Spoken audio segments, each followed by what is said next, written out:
ملګرو ملتونو د پاکستاني طالبانو پر مشر بندیزونه ولګول.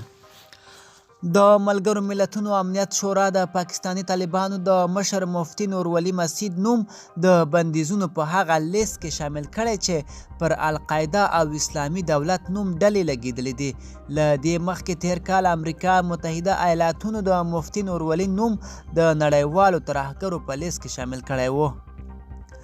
په اوسني نوملړ کې د نوم شاملېدو له کبله د نوموړي شتمني ګڼل شوې د سفر اجازه او وسلې ساتلو اجازه نه لري. د امنیت شورا پریکړه وایي چې دغه بندیزونه به فردي او تنظیمي کچه پر نوموړي لګول شوي دي. په دغه لیست کې اوسمهال 261 کسان او 9 تنظیمونه یا ډلې شاملې دي. د 2018 کال د جون په 23مه د امریکایي ډرون په یو برید کې د پاکستاني طالبانو پخوانی مشر مولوي فضل الله وژل کېدو وروسته د همدې کال د جون پر 23مه د پاکستاني طالبانو شورا مفتي نورولي مسعود د خپل مشر په توګه اعلان کړ.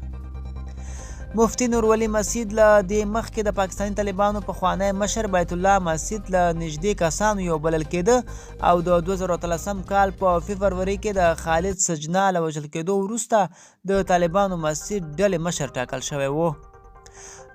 نورولي مسعود د سویلي وزیرستان په تیارزه سیمه کې زیږېدلی دی. نوموړی په دې وروستیو کې د انقلاب محسوس سویلي وزیرستان له پیرنګي راجا تر امریکایي سام راجا پورې 2690 مخه کتاب هم لیکلی دی.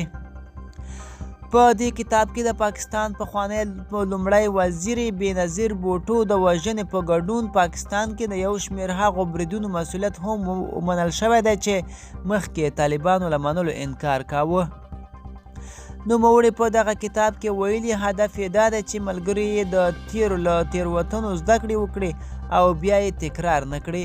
د نوموړي په خبره یو بل لامل څېړونکو مبصرینو او تاریخ لیکونکو اصلاح ده چې د پاکستانیانو طالبانو غورځنګ په 2009 میلادي کال کې جوړ شوی و او د پاکستاني پوځ او امنیتي ارګانونو ضد جنګیږي. تر دې دمه د دې ډلې څو مشران د پاکستان او امریکایي په بریدونو کې وژل شوي دي. ملګرو دا به زموږ چمتو شوي ویډیو د لا ښکلو ویډیوګانو لپاره زموږ چینل سبسکرایب کړئ او تر بلې ویډیو ښه وخت.